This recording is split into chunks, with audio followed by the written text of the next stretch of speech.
All of us in here, we have a grave, and all of us in here, man, the angel of death want to snatch our soul out one day. And it's either going to be violently for the non-Muslims, or the Muslim that sin, it's going to be violent, or it's going to be a good one for the good Muslims, man. So our main thing is, man, is to ask ourselves, call ourselves to account. It's very important to call ourselves to account. Check ourselves, man. See how far are we from the Quran and the Sunnah. See how far are we from following the Sahabas. Where we at from following the Sahabas? Most of us are Muslim, man. We don't even know the Sahabas. But we know everything about the musicians and the basketball players and the football players. This is sick, man. This is sickening, man. This is not cool. You're not cool because you know who the basketball players is and the rappers, but you don't know who the Sahabas is. This is sick. This is nothing cool about that. Nothing is cool about that, man. Nothing is cool about that, man. So the main thing, we should be happy to be Muslims. And we should be able to walk and show them non-Muslims, man. Like the brother, I was with the brother Rashid, my uncle Rashid, mashallah, last night, and he said something that makes a lot of sense. He said that we should never want a non-Muslim to look at us and say, is this a Muslim? This is how a Muslim live his life? This is not the way a Muslim's supposed to live his life. We should never want to be in that situation, man. We should never want a person to look at us like that, man. We should feel afraid if we the ones that chase somebody away from Islam. Can you imagine facing Allah, man, and we the ones that chasing people away from the religion of Islam? So it's very important for us, man, to ask ourselves, man, call ourselves to account. Who are we, man? You know what I mean? And it's to the youth, when you want to be like these people, man, people respect you once again when you be yourself. If you come to America and you look up to these so-called gangsters or the people that you look, they don't respect you when they hear you saying, my name is Momo.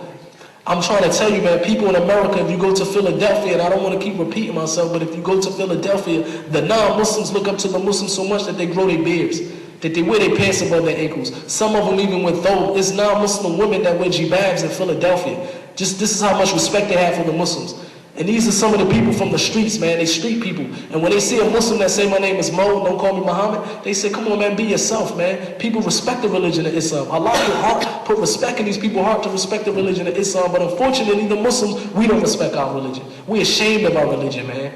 We're ashamed to be Muslims. This is sad, man, that we're ashamed to be Muslim, but we want to be like people. And if you think about it, these people are running to Islam. And when they come to Islam, they happen to be Muslims. So, man, I'm not going to hold too much of the time because I know we need questions and answers. May Allah rectify all our affairs. May Allah make us better. May Allah return us back to the Quran and the Sunnah properly, man. May Allah put some love in our hearts for the Sunnah. It's very important to love the Sunnah. May Allah make us those amongst the Sunnah. And may Allah grant us good in this life and the next life, and reward the sister for putting this together and the brothers for putting this together. And may Allah forgive me for what y'all don't know about me. May Allah make me better of what you think about me. Jazakallah khair.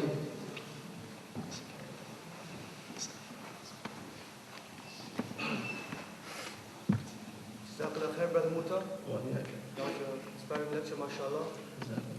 We'll now take a 15-minute break before we begin the question and answer session of our program. There will be volunteers walking around, so if you do have a question for Brother Mutah, please kindly ask them for a paper and pencil. And before we take our break, we would like to let you know about the two organizations who we partnered with in helping Brother Mutah raise money for the Al-Madinah School in Los Angeles, California. The first is livinghalal.com. There will be Napoleon Outlawz t-shirts selling outside of the theater for $15 each and $10 each if you buy 3 or more. The second organization is NT, which is a Canadian sister-owned and operated clothing company. The sisters received flyers as they were coming in, and for a limited time, when they order online at www.n-t.com, for every order of $100 or more, 12 of those dollars will also be donated to the Al-Madinah School. So brothers and sisters, please show them your support. Jazakallah khair. If I could say one more thing, if I could add to the brother, Jazakallah khair for the sister NT, and also this school in America, Al-Madinah School, it been around for about 20-25 years. They have no support from the government. They doing it on their own, and the school basically need helps. So basically by buying these clothes from the sister and buying these t-shirts, really you just donating in the cause of Allah, you know, so please support and help the kids out, inshallah. Jazakallah khair. So we're going to start with questions and answers. Some of the volunteers went around and collected questions. Jazakallah for that. Fahad will start with the first question. Do you try to give dawah to people, specifically rappers from your past? Example, Snoop Doggy Dogg, Dr. J?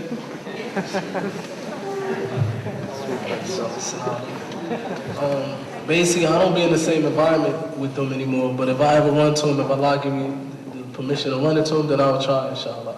You know? A couple members of the Outlawz took Shahadah, alhamdulillah, Edie Amin and Young Noble. And Castro was reading about it, so.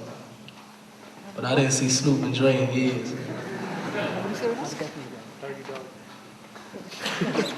So, what are some suggestions you can give of the Muslims that think that Islam is supposed to be controlled by the sword and who think forcing Islam is the right way? SubhanAllah, man, we get the advice of the scholars, you know, the scholars, mashallah, they touch upon that a lot, that, you know, the Prophet ﷺ, he didn't spread Islam through the sword, and Allah says in the Quran, there's no compulsion in the religion, you know what I mean? So, as the Muslims, we should say Imam Malik, rahimahullah, he said, what's going to rectify the later generations of Muslims is what rectified the earlier generations of Muslims. And that's returning back to the Quran and the Sunnah. We should learn Tawheed, and this advice the scholars give us, you know what I mean? Now that you have taken this path, what do you do on a daily basis, and do you still reside in America? Yes, I still live in America. MashaAllah. Do you think that it would be worth it to reach out to Muslim youth via hip-hop and rap, like the group 786 and other Muslim rappers? See, basically, man, in Islam is no such thing as Muslim music or Islamic music. This is something that's new, man, and that's a bid'ah. You know what I mean? We should spread Islam the way the Prophet ﷺ and his Sahabas done it. None of them had a drum, none of them had a microphone going around spreading Islam, man. So we should be careful with that. And the scholars, many of the scholars, man, they touched up on that, basically saying there's no way you can spread Islam that way. You know what I mean? And I've been to these events where I don't want to mention no name of these people, but I've been to the events like this, and it be all Muslims inside the event, but the way they be acting, they no different than the way the non-Muslims be acting. The Muslim women, they jumping up, they partying, they jumping around and stuff like that, so that stuff has a lot of evil with it, man. You know what I mean? What is one advice you would give to the youth? The advice that the scholars give us, man, return back to our deen, you know what I mean? Understand Islam. Most of us, man, we probably come from Muslim family, Muslim countries and stuff like that, but we should always go back to the basics, learn Tawheed, and I'm speaking to myself first, go back to the basics. And to the youth, man, just learn Tawheed, and the non-Muslims just learn about Islam, man. Take your time, I'll read about Islam.